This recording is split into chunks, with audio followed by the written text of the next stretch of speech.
Praise the Lord. Praise the Lord. Again, I am your host, Jacqueline Hall Moore, on another segment of Testimonies and Praise. I am here today with Mr. Asher Waite. Mr. Waite is a part of our Black Art Showcase that we are experiencing right now at Grace United Methodist Church. And I tell you, the artist there is simply amazing. There are 7 Black artists that have showcasing their talent, and I mean talent. And this young man is just simply amazing. His art, oh, I'm serious. You guys got to come out and see it. It's simply amazing. Again, I don't understand how an artist's minds work. I wish I did. I mean, I'm sure it's something simple as, dealing with someone who plays a piano, but the mind has to take you to something different, because how do you put that 2 little lines together and get all of this? But Mr. Waite is here with us. And I say Mr. Waite, I've known this young man since he was a little kid. Now he's a grown man. So I have to put a Mr. on top of that. But I wanted to introduce to you guys, Mr. Waite. Can you just tell us a little bit about yourself and where you got started and all that stuff? Yeah, so nice to meet you all. My name is Asher Waite. What kind of really got me started, and it's funny, I started really doing art when I was like 2 years old. Before I can walk, I was having a pencil in my hand, and my dad would always encourage me, hey, try to draw this shape. Hey, try to draw this thing. He'd always just give me things to draw. And I was really bad in the beginning, of course, I was young or whatever, but I just kept on going. And he kind of saw something in me. And ever since then, I just really been kind of putting the pieces together, and I've been drawing. And I've been doing other mediums too, but I think pencil, graphite, charcoal, stuff like that's really my strong suit, with that. And thanks to my dad, he's been kind of my mentor with that. He's always been the guy in my corner, telling me, hey, do this, hey, do that, you should draw this. Don't think that, just give me good tips and stuff like that. And just really kind of, pushing me and kind of letting me really see the possibilities, with being art, doing art in general. Cause there's so many things you can do with it, but yeah, I hope I answered your question there. You did. I mean, I was looking at the art, the one about the struggle, and the detail is just simply amazing. I mean, the face, the eyes, the hands, it's like you actually took their faces and plastered them on there. It's amazing. How do you do that? Honestly, it's always been a thing for me when it comes to being exact. So a lot of times I like taking pieces, maybe old photos and stuff like that, and kind of replicating it to a sense to kind of make it, more unique in a way, just kind of combining all those things to kind of make it my own, if that makes sense, and just really just a matter of kind of practicing and really looking deep into it. Now, I know a lot of times for many artists, including myself, there's techniques that kind of really help you kind of get it exact. But for the most part, of course, all my art is freehand, and stuff like that. And I just really, over the years, there's so many practice and stuff like that. It's just become second nature to me, I know a lot of people out there may be kind of struggling in that field, right? I know my mom says all the time, man, you could draw that. I just draw sick people all day, I'm like, hey, I can teach you. Well, anyways, stuff like that, right? But it's just a matter of practicing and just, putting in those hours, Wow. I think you're probably the 3rd or 4th artist that I've talked with that's part of the show that said that they started at about 2 or 3 years old. And I know I started playing the piano at 2 or 3. So that's an age that's pretty much everybody that either God gives it to you or you don't. But that's amazing to be 2. So what type of art do you think you were drawing at 2? So at 2, I was drawing, at first I was drawing kind of animals, believe it or not. And now I draw people, and people is more my strong suit, but animals are really kind of started it. And then it was primarily horses. I really like horses growing up. I don't know, just kind of how they kind of moved and stuff like that. And I always kind of wanted to ride on one and just experience that and stuff like that. because, you know, I see it in shows, see it in like cartoons, stuff like that all the time.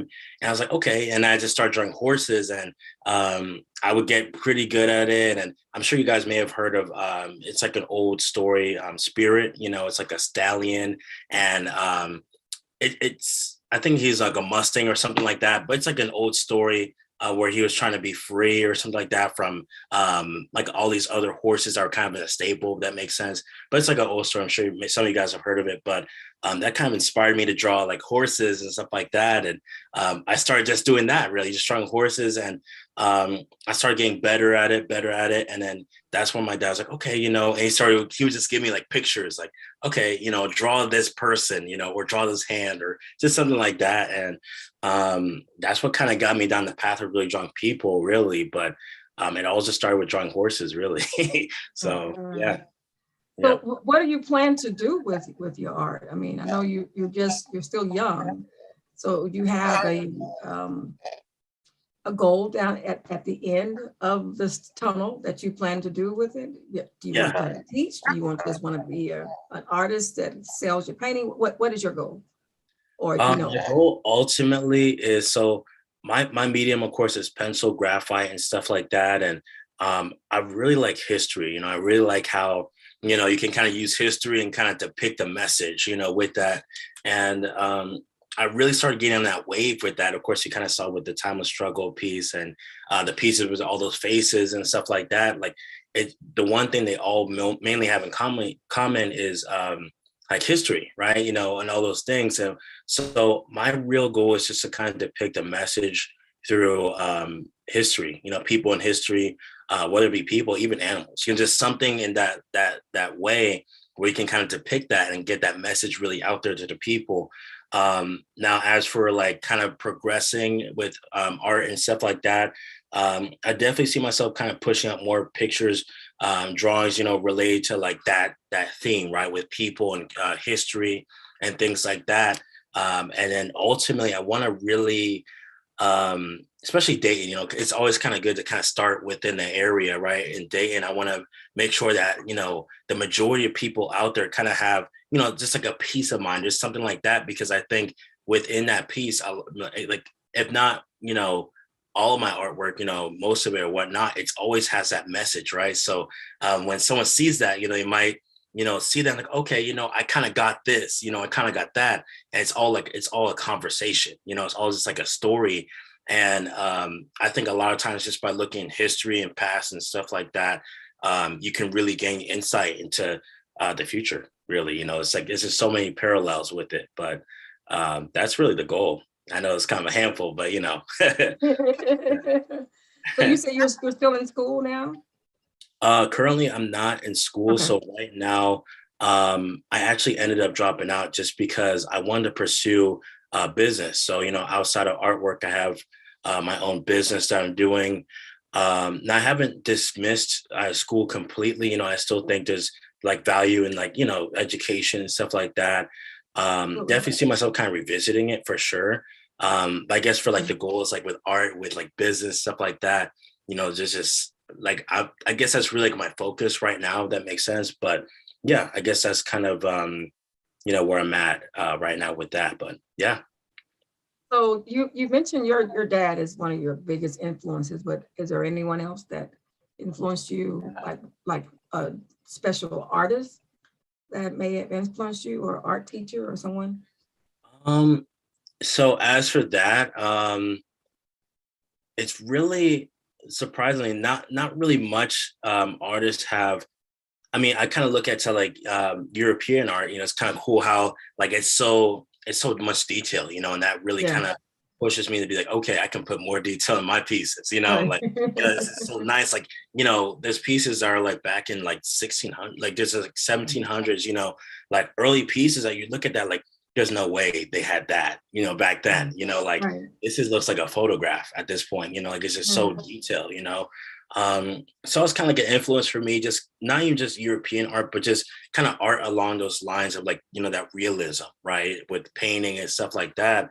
But other than that, it's really just been like my dad, you know, because I mean, he's an engineer and he had to kind of draw things out, and that's what kind of trickled down into me, you know, with because he would draw things like, okay, maybe he could draw, right? Uh-huh. So it kind of really went into that aspect. But maybe like some family members, stuff like that, sometimes would pour into me, like brother, stuff like that. But mainly just my dad would really be like the catalyst, for that. But yeah. Amazing. So you mentioned your brothers. I know you have a sister as well, but do either of them draw?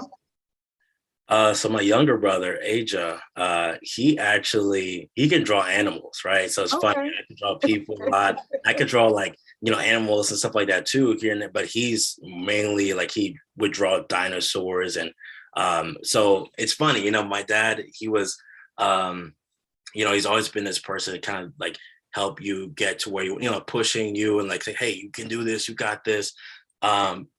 Excuse me, stuff like that. So we had our own drawing desk. It would be me, Aja, and then my brother Aston.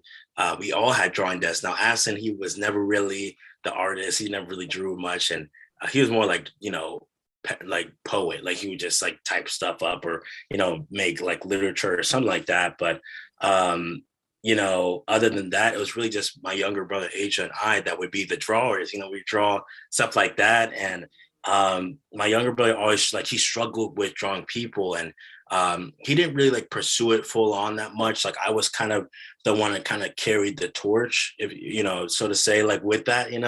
But yeah, that was really kind of how it looked like. My sister never really drew at all, so she was out of that. But yeah. Okay. Wow. Yeah. Do you mentor younger children, 3, 4, 5, 7, 8? You do? So for me, I kind of give advice sometimes because I know a lot of people, social media, they reach out, man, how'd you draw that? Or like artists will kind of reach out to me sometimes like, oh man, you draw like that. Here's my work. What do you think? Stuff like that really. But yeah, I mean, that's pretty much it. I never really been in a position where, I was kind of like teaching really like in terms of art and kind of guiding people along that. But that would be pretty cool, on the side, right? You'd be interested in that, something, huh? Yeah. That came, okay. That's good to know because I got some things down the line that I may be calling you about. Okay. Always got something going on. Yeah. Hey, I'm down. Yeah. So so what's happening with you now? What's going on? What do you want to do? I know I've asked you that almost, but what's going on right now that you see yourself doing for the next 20 years? Well, definitely. Yeah. Okay. So like even without art, like outside that realm. Well, I guess in terms of art, I definitely see myself getting more into painting because I really like that. It's always been fascinating to me because it's like, okay, you can do charcoal, graphite, stuff like that. Looks great, but painting just kind of takes it to the next level. Like people really like resonate with it. Like, wow, it's really more of like a wow factor with painting. You can still kind of get that aspect like with pencil, but it's just a lot. It's like times 10, right? With the painting stuff like that. It's like, wow, okay, this is next level. But as for art, definitely want to be pushing out like a lot more pieces. I want to be more, I guess, in people's lives in terms of art, like at least within Dayton, and then from there kind of branch out to further areas. But I really want to kind of hone in on that. And then also for business, I really want to just kind of get to a point because my goal is always to be financially independent, ultimately. With that, and I think that's super important because it's like once you kind of have that down, you can kind of just really chase your dreams. You can really chase everything else without having to worry about, oh man, am I gonna have enough money for my car payment? Like that, right? Like those are big things sometimes that kind of hit you. Like, oh man, I don't know if I'll make it, stuff like that, So it's super important to kind of nail that, and then from there you could just do so much more, but yeah. Wow. I'm looking at you and I'm just remembering you being this little kid at church, and I see now you're a grown man, and it's crazy. It's absolutely crazy. So huh? I say time flies. It's It crazy. does. I mean, I'm old now. I'm really like you said that, but it's just the truth. It is just the truth. I look at your work, and that's the intricate detail of the one with all of the different the with Obama, Abraham Lincoln. How long did it take you to do something like that?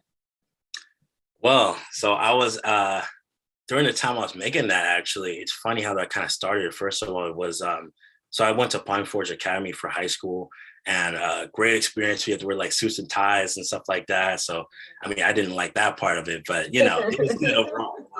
But one of my deans was like, "Hey, I want you to kind of create something for the dorm."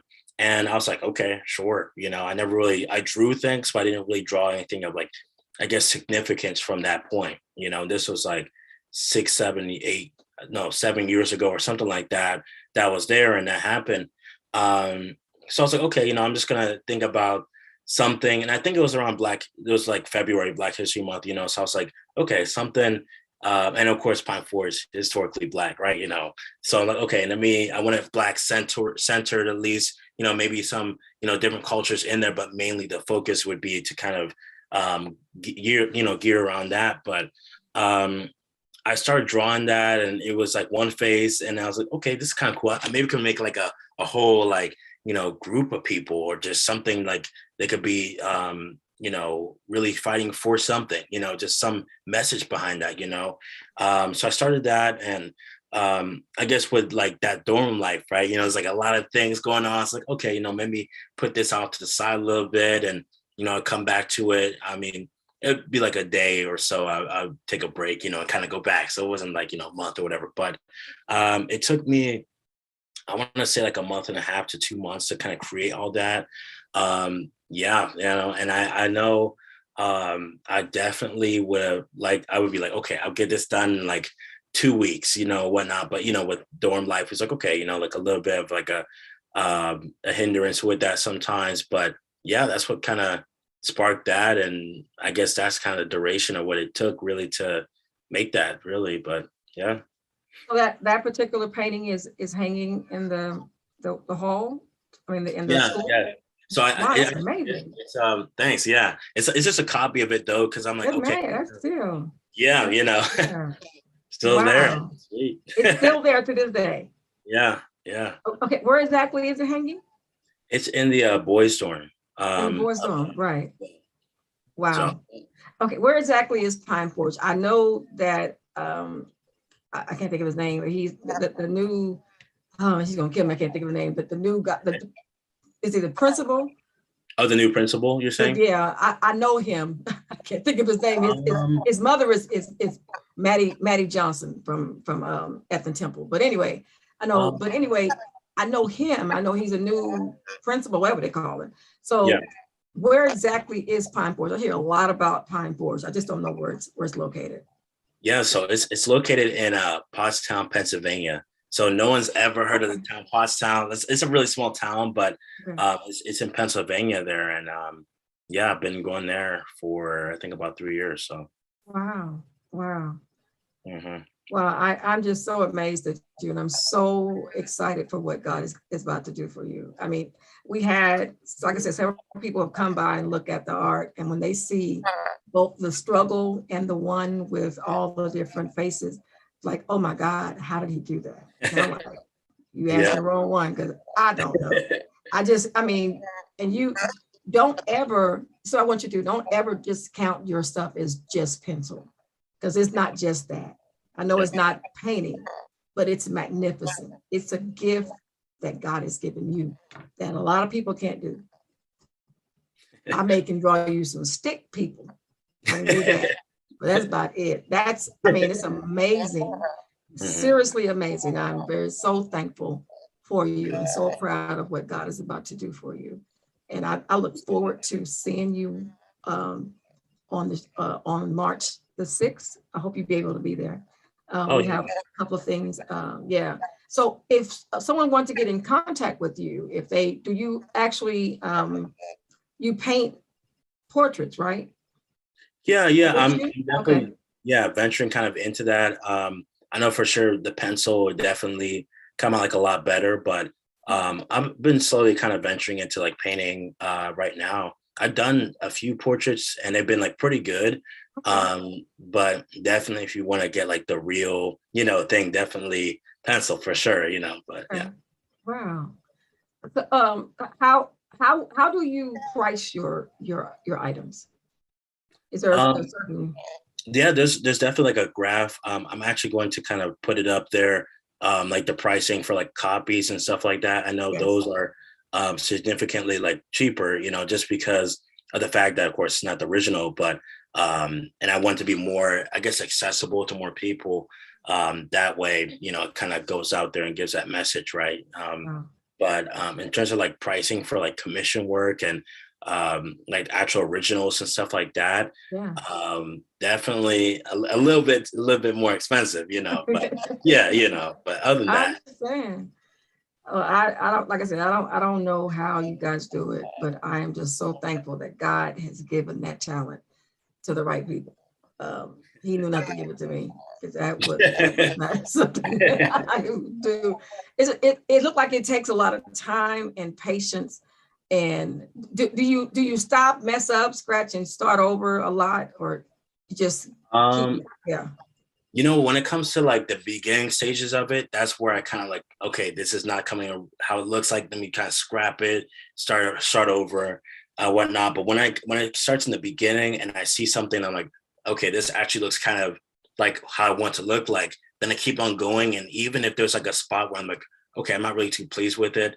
I know, like for me personally, I don't like scratch it. I don't like get rid of it or anything like that. I try to like shade over it, try not necessarily shade over it to where it's like, okay, it's gone completely, but I try Right. to Right. just make it look like how I want it to look like by maybe erasing some things a little bit and stuff like that. But Okay. it's usually during the beginning stages I kind of determine, okay, is this going to be a keeper or is this going to be, you know, Yeah, I stuff like that. understand. I understand. Wow. Yeah. Well, I tell you, I know you have a bright future ahead of you. And Appreciate again, I am just so excited for you. I'm thankful that you are going to be are a part of the showcase. And there's a couple of things I wanted to get in contact with you about. And I'll be doing that really, really soon because there's some opportunities that just came across my desk. And I'm like, it. yeah, I need to get in contact with him and see if he's available for that. But Okay. I'm just, again, Yeah. so thankful for you. Thank you for being a part. You guys how can people reach you? How can they get in Yeah, contact? so anybody can reach me with I know on the pictures I have my number, but I'll just say it just so they can have it. But it's gonna be 937-974-0780. And then also if you guys want to use social media or anything like that, it's just gonna be my name. If you type in Asher, Asher, and then Wade, Waite, it should be like the first thing that pops up for the most part, because I know that's kind of a common name, but not so much, type thing. But yeah, definitely probably be better to reach with the phone number for sure. And yeah, if anybody's interested in commissions or anything like that, I know currently right now with the new piece that I'm working on right now, it's going to be commissions are like somewhat accepted, but it's not going to be like a lot accepted at this time. But definitely coming up in the future, more commissions and prints are always available too. So so What are you working on? Can you say? yeah. So right now I am working on a piece, and also with the reception, with the reception that's going to be coming up. I'll definitely kind of show more of that, but it's going to be a piece that's going to be dealing with basketball, actually, and the many people that kind of really put together that sport, really were like the catalyst to really make it happen and really, I guess you could say like put this sport on the map, because I mean, that's right, because like we got Michael Jordan, we got, those people that, they didn't just have an impact in basketball, but also just in culture in general. So just those icons, I want to kind of have like a sequel to that Unity picture, the one with all the faces on it, and kind of have that concept with it. Cause I think I just love that concept, just having them all just like there, and that way people like, oh, I'm not really a Michael Jordan fan, but I see LeBron up there, stuff like that, but yeah, stuff like that. But yeah. I can't wait to see that. I can't wait to see it. Oh. Again, you guys need to just go out, purchase this young man's items. I promise you will not be sorry. He's absolutely amazing. We won't show him tonight, but we will show you. Come on over to Grace United Methodist Church, 1001 Harvard Boulevard, Monday through Friday from 9 a.m. to 4 p.m. By appointments only. You can dial me at 937-278-4731 and come out and see this magnificent wall of, to me, it's more than art. It's just fabulous work that people like Asher took with their hand and did. It's just crazy to even think about it, but they did it, and it's amazing. So again, thank you, Asher Waite, for being a part of the show and also for being a part of the art show. And I can't wait to see you on March the 6th, the reception. You guys need to call me for that. It's going to be really nice. We have some other little talented things. We got a young man that's going to do spoken word, got a young lady do a poem and maybe a soloist. Just never know. So just come on out. And we have some food. Yeah. That's the main thing. Food. We're having lunch. So God bless you on that. Make sure, you know what, whenever you gotta bring folks out, you gotta feed them. So we make sure you gotta be fed. But you gotta call me in advance to be booked. Make sure we have enough food for you. So thank you again for being a part. And I am so very proud of you. So very proud. And I know your parents are. I just happen to know them, good friends of mine anyway. But thank you again. And I will see everyone again on the next time on Testimonies and Praise. I am your host, Jacqueline Hall Moore, and I love you and nothing you can do about it. Until next time, God bless. Bye-bye. All right. All right.